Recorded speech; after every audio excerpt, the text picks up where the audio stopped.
Film की शुरुआत एक घर में दो माँ बेटियों के साथ होती है।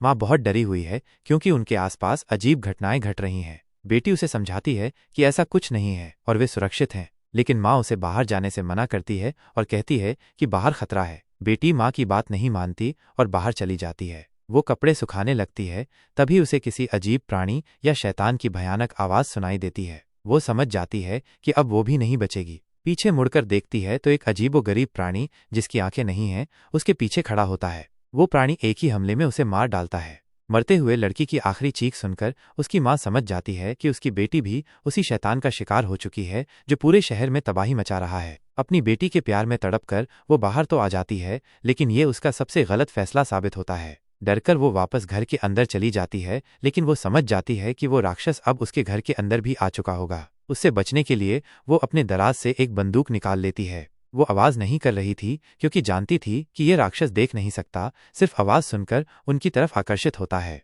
उसे लग रहा था कि वो शैतान को मार देगी। वो अपना ये आखिरी मौका गंवाना नहीं चाहती थी, अपनी जान बचाना चाहती थी, लेकिन वो बहुत डरी हुई थी और उसके हाथ बुरी तरह कांप रहे थे। लेकिन इसी हड़बड़ी में उससे बंदूक की गोली नीचे गिर गई और बस इतना ही शोर उस राक्षस को आकर्षित करने के लिए काफ़ी था। वो राक्षस अब उसके पीछे आकर खड़ा हो गया और एकदम से उस पर वार करके उसे भी मार डाला।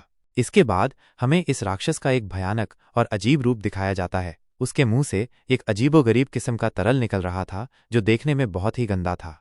दृश्य कट होकर अब हमें मूवी की मुख्य किरदार रीटा को दिखाया जाता है। रीटा की माँ उसी शहर में रहती हैं जिस शहर से इस मूवी की शुरुआत हुई है और जिस शहर में वो राक्षस है। रीटा की माँ ने रीटा को इस शहर में होने वाली किसी चीज़ के बारे में नहीं बताया था, लेकिन रीटा इस बात से परेशान थी कि उसके पिता पिछले 3 दिन से घर नहीं आए थे। तब उसकी माँ ने बहाना बनाते हुए कहा कि वो अक्सर घर नहीं आते, आ जाएंगे। लेकिन रीटा की परेशानी कम नहीं होती और वो फैसला कर लेती है कि अगले दिन ही वो अपनी फैमिली को लेकर इस शहर में आएगी। उसकी माँ ने उसे बहुत मना करना चाहा कि यहाँ मत आना, यहाँ खतरा है, लेकिन रीटा ने उसकी एक बात नहीं मानी। खैर, सुबह होती है और दिखाया जाता है कि एलन और रीटा अपनी माँ के घर जाने के लिए तैयार हो रहे थे। इतनी ही देर में बेन भी तैयार होकर आ गया। उन्होंने पूछा, चार्ली कहाँ रह गई? वो अपनी बेटी के बारे में पूछ रहे थे। तब बेन ने बताया कि वो आज भी टाइलर से लड़ रही है। इतनी ही देर में टाइलर और चार्ली भी बाहर आ जाते हैं। अब ये पांचों शहर से निकल जाते हैं अपनी दादी के शहर जाने के लिए। तकरीबन आधा दिन का सफ़र करने के बाद ये लोग रीटा के शहर पहुंच जाते हैं, जहां शहर के बाहर इन्हें एक लैब नजर आ रही थी। इन्होंने रीटा से इस लैब के बारे में सवाल किया तो रीटा ने कहा कि कोई नहीं जानता कि इस लैब में किस तरह के एक्सपेरिमेंट होते हैं और ये लैब यहाँ क्यों है। बस सालों से ये लैब यहाँ पर है। लैब के बाहर लिखा था, खतरा, यहाँ पर कुछ खतरनाक टेस्ट चल रहे हैं। खैर, ये लोग अब गाड़ी में बैठकर इस लैब से अपने घर तक का सफ़र भी पूरा कर लेते हैं। लेकिन जैसे ही वो घर गई तो अजीब बात थी कि उसके घर के दरवाजे खुले हुए थे और अंदर न तो उसकी माँ थी और न ही पिता। उसने पूरा घर छान मारा। जब वो बुरी तरह परेशान हो गई तो तब एलन ने कहा कि परेशान होने की बात नहीं है, क्या पता वो अपने पड़ोस में गई हों। यह सोचते ही रीटा अब उस घर गई जिस घर से यह मूवी शुरू हुई थी और जिस घर में पहले 2 औरतें मिली थीं। हैरानी की बात थी कि ये घर भी खुला था और इस तरह पड़ा था जैसे यहाँ कोई रहता ही न हो। उसके बहुत आवाज़ देने पर, पूरा घर ढूंढने पर भी उसे यहाँ कोई नहीं मिलता और वो परेशान हो जाती है। तब एलन कहता है कि क्या पता ये लोग तुम्हारे पिता को लेकर हॉस्पिटल गए हों। तुम्हारे पिता की भी तो अक्सर तबीयत खराब रहती है। ये लोग जब इस घर से बाहर जाने वाले थे तो इन्होंने इस घर में जगह जगह खून के निशान देखे और ये देखकर वे डर गए। उन्हें समझ नहीं आ रहा था कि आखिर इस घर में या इस शहर में हुआ क्या है। खैर, फिलहाल के लिए तो रीटा अपने घर वापस आती है और अपने बच्चों को बताती है कि वो अपनी माँ को ढूंढने के लिए हॉस्पिटल तक जा रहे हैं, जिसमें बेन भी उनके साथ चलने की जिद करता है तो ये लोग मान जाते हैं। अब ये लोग जैसे ही हॉस्पिटल जाने के लिए वैन में बैठे तो अजीब बात थी कि उनकी वैन चलना बंद हो गई, जो अभी तक सही चलते हुए यहाँ आई थी। एलिन बहुत ज़्यादा हैरान था कि ऐसा कैसे हो सकता था।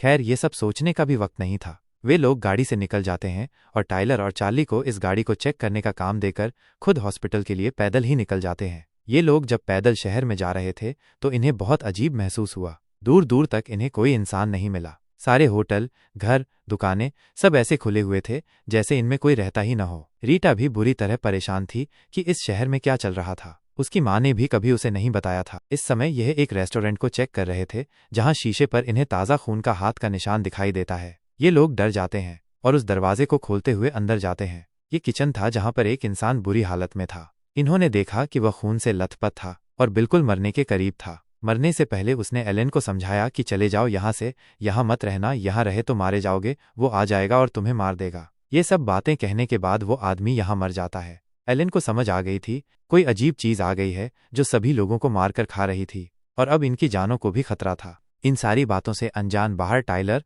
और चार्ली अभी भी कार को चेक कर रहे थे। टाइलर हैरान था कि ये कार कैसे बंद हो सकती है क्योंकि इसकी हर चीज बिल्कुल ठीक है। चार्ली यहाँ खड़ी खड़ी काफी बोर हो चुकी थी। उसने टाइलर से कहा कि तुम इस वैन को देखो, मैं जरा अपने फार्म हाउस से होकर आती हूँ। ये कहकर वो वहां से चली गई।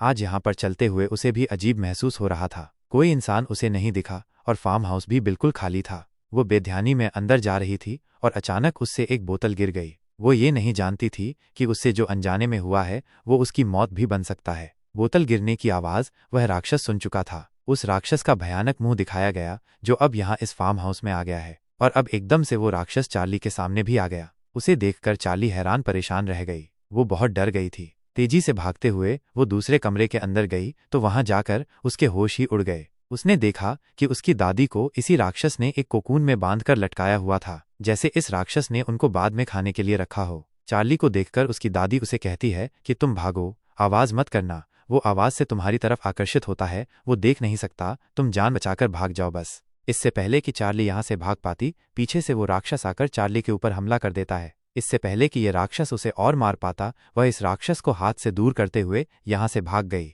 भागते भागते वो टाइलर के पास गई जो उसे जख्मी देखकर बुरी तरह परेशान हो गया। लेकिन अभी कुछ एक्सप्लेन करने का टाइम नहीं था। उसने टाइलर का हाथ पकड़ा और उसे लेकर ट्रक की तरफ भाग गई। इससे पहले कि ये लोग ट्रक के अंदर बैठ जाते, ट्रक खुलने की आवाज सुनकर एकदम से वो राक्षस इनके पीछे आकर टाइलर के ऊपर हमला करके उसे मार देता है। चार्ली ट्रक के अंदर थी। वो देख पा रही थी कि किस तरह वो राक्षस टाइलर के ऊपर हमला करके उसे नोच नोच कर खा रहा था। ये सब देखना उससे बर्दाश्त नहीं हुआ। उसने ट्रक का दरवाजा बंद कर दिया। चार्ली जब तक अंदर थी तब तक सुरक्षित थी। इतने में ही हम देखते हैं कि एलेन, बेन और रीटा भी चार्ली को बचाने के लिए यहाँ पर पहुंच चुके थे, लेकिन वो नहीं जानते थे कि चार्ली तो पहले ही उस राक्षस का शिकार बन चुकी है। ये लोग उस ट्रक पर राक्षस के हाथों के निशान भी देख लेते हैं। ये जानते थे कि अब इन्हें आहिस्ता आहिस्ता आगे बढ़ना होगा, नहीं तो राक्षस इन्हें भी अपना शिकार बना लेगा। थोड़े ही कदम इन्होंने आगे बढ़ाए तो ये लोग हैरान रह गए ये देखकर कि वो राक्षस टाइलर को चीर फाड़ कर खा रहा था। इन्हें किसी भी तरह अब चार्ली को बचाना था जो ट्रक के अंदर थी, लेकिन ये जानते थे कि अगर ट्रक इन्होंने खोला तो एकदम से राक्षस इनकी तरफ आकर्षित हो जाएगा। मौके के हिसाब से ठीक यही था कि ये लोग चार्ली को ट्रक में ही छोड़ते और खुद जाकर घर के अंदर छुप जाते, और ये लोग ऐसा ही करते हैं। आहिस्ता से घर के अंदर जाकर एलेन दरवाजा बंद कर लेता है और रीटा को समझाता है कि देखो, वो हमें देख नहीं सकता, हम खामोश रहेंगे, सुबह होने का इंतजार करेंगे, चार्ली को बचाएंगे और यहाँ से निकल जाएंगे। इसके अलावा हमारा कोई मकसद नहीं है। अंदर बैठी चार्ली भी विंडो से अपनी फैमिली को देख रही थी। काफी देर के इंतजार के बाद एलेन आहिस्ता से दरवाजा खोलकर बाहर निकला चार्ली को बचाने के लिए। इन्हें लग रहा था कि राक्षस यहाँ से चला गया, इसीलिए आराम से एलेन ने ट्रक का दरवाजा खोल लिया, लेकिन आवाज करते ही वो राक्षस इनके पास आ गया। एलेन यहाँ पर जोर से चिल्ला देता है जिससे राक्षस आके उसके ऊपर हमला कर देता है और चार्ली वहां से घर की तरफ भाग जाती है। अंदर जाते ही रीटा जल्दी से अपनी बेटी को ले जाकर एक बेड पर लिटा देती है। उसकी बेटी बुरी तरह जख्मी थी और बाहर एलेन का क्या हाल था ये लोग नहीं जानते थे। वो जिंदा भी था या मर गया ये लोग तो चेक भी नहीं करके आ सकते थे। बेन बहुत ज्यादा घबराया हुआ था। उसने अपनी माँ से पूछा कि माँ आखिर ये सब हो क्या रहा है, तो उसकी माँ ने बताया कि शायद ये बाहर लैब के बने हुए लोगों का काम है। वो किसी ताकतवर चीज या हथियार को बनाने की कोशिश कर रहे थे। उनका एक्सपेरिमेंट फ्लॉप होने की वजह से जरूर ये राक्षस बन गया होगा और कभी मौके का फायदा उठाकर उन सारे लैब वालों को ओवर पावर करके वो राक्षस भी आजाद हो गया।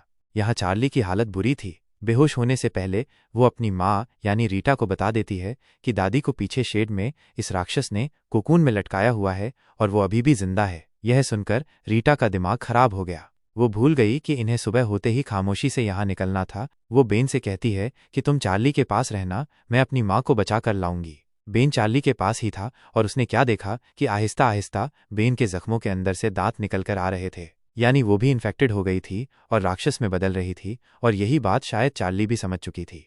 इन सारी बातों से अनजान रीटा अब शेड में पहुंच चुकी थी, जहां जाकर उसने देखा कि उसकी माँ को बुरी हालत में लटकाया गया है। वो खामोशी से अपनी माँ को बस यहाँ से निकालना चाहती थी, लेकिन तभी यहाँ पर वो राक्षस भी आ गया। रीटा जानती थी कि अगर उसने आवाज की तो वो भी मारी जाएगी। अपने आप को छुपाने के लिए वो पानी के एक टैंक में चली गई और पानी की आवाज ने सारा मामला बिगाड़ दिया। इससे पहले कि अब वो राक्षस रीटा के ऊपर बैठकर उस पर हमला कर देता, पीछे से बेन यहाँ पर पहुंचकर आवाज करके उस राक्षस को अपनी तरफ आकर्षित कर लेता है। यह राक्षस अब आहिस्ता आहिस्ता बेन को मारने के लिए बढ़ रहा था। इससे पहले कि वो बेन के ऊपर हमला कर देता, किसी ने बेन को पीछे से खींच लिया। दिखाया गया ये कोई और नहीं बल्कि उसके पिता एलन थे, जो अभी भी जिंदा थे और उसे बचाने के लिए यहाँ आए थे। वो बेन से यहाँ से भाग जाने को कहते हैं और एक और बार अपने बच्चों को बचाने के लिए अपना ही बलिदान देने का सोचते हैं। बेन के यहाँ से भागते ही वो खुद आवाज कर देते हैं और राक्षस इस बार भी उनके ऊपर हमला कर देता है। इस बार राक्षस ने एलन के ऊपर इतनी बार वार किया था कि उसके अंदर जान ही नहीं रही थी। रीटा ये देखकर रो पड़ी। वो जान गई थी कि उसके पति की जान तो चली गई और कुछ ही देर में उसकी माँ की जान भी चली जाएगी। रीटा अपने बेटे को बचाने के लिए यहाँ से दूर भागती है और जोर से चीख मारती है ताकि वो राक्षस बेन को छोड़कर उसकी तरफ आकर्षित हो जाए। चीख मारने के बाद भी वो भाग रही थी और भागते भागते वो ट्रक में आ गई, जिसके अंदर अब राक्षस भी आ गया और राक्षस के अंदर आते ही उसने ट्रक बंद कर दिया ताकि बाहर उसका बेटा सुरक्षित रहे। अंदर राक्षस ने रीटा के ऊपर भी हमला कर दिया था। दूसरी तरफ बेन को समझ नहीं आ रहा था कि वो क्या करे। वो आखिरी बार अपने पिता से मिलने के लिए जाता है और देखता है कि उनके अंदर अभी भी थोड़ी जान थी। वो आखिरी लम्हों में अपने बेटे बेन से कहते हैं कि तुम यहाँ से चले जाओ, बेहतर यही है कि तुम अपनी जान बचाओ और हमारे मरने के बाद बस हमें याद रखना। अपने पिता के मरने के बाद अपनी दादी के घर आता है, जहाँ पर वो चार्ली को बंद करके गया था। यहाँ आकर उसने देखा कि चार्ली ने अपने आप को खत्म कर लिया था, क्योंकि वो जान गई थी कि अगर वो मरी नहीं तो वो एक राक्षस में बदल जाएगी। अपनी बहन को मरा हुआ देखकर उसके अंदर गुस्से की आग जाग जाती है। वो अब बदला लेने का सोचता है और अपनी दादी के घर से उनकी बंदूक उठा लेता है। बेन को अब अपनी जान की परवाह नहीं थी, उसे बस अपनी फैमिली का बदला लेना था। वो जानता था कि राक्षस इस समय ट्रक के अंदर है। उसने ट्रक का दरवाजा खोल दिया और इससे पहले कि राक्षस बाहर निकलता, यहाँ उसकी किस्मत चल गई। आर्मी वाले यहाँ पहुंच चुके थे उस राक्षस को पकड़ने के लिए। अब आर्मी का एक बंदा बेन को भी उस राक्षस से दूर कर देता है। वो पागलों की तरह था, उसे कुछ समझ नहीं आ रही थी। उसने अब अपना बाजू देखा, जहां से भी अब दांत निकलने लगे थे, जिसका मतलब कि वो भी इन्फेक्टेड हो चुका था और कुछ ही देर में एक राक्षस बनने वाला था।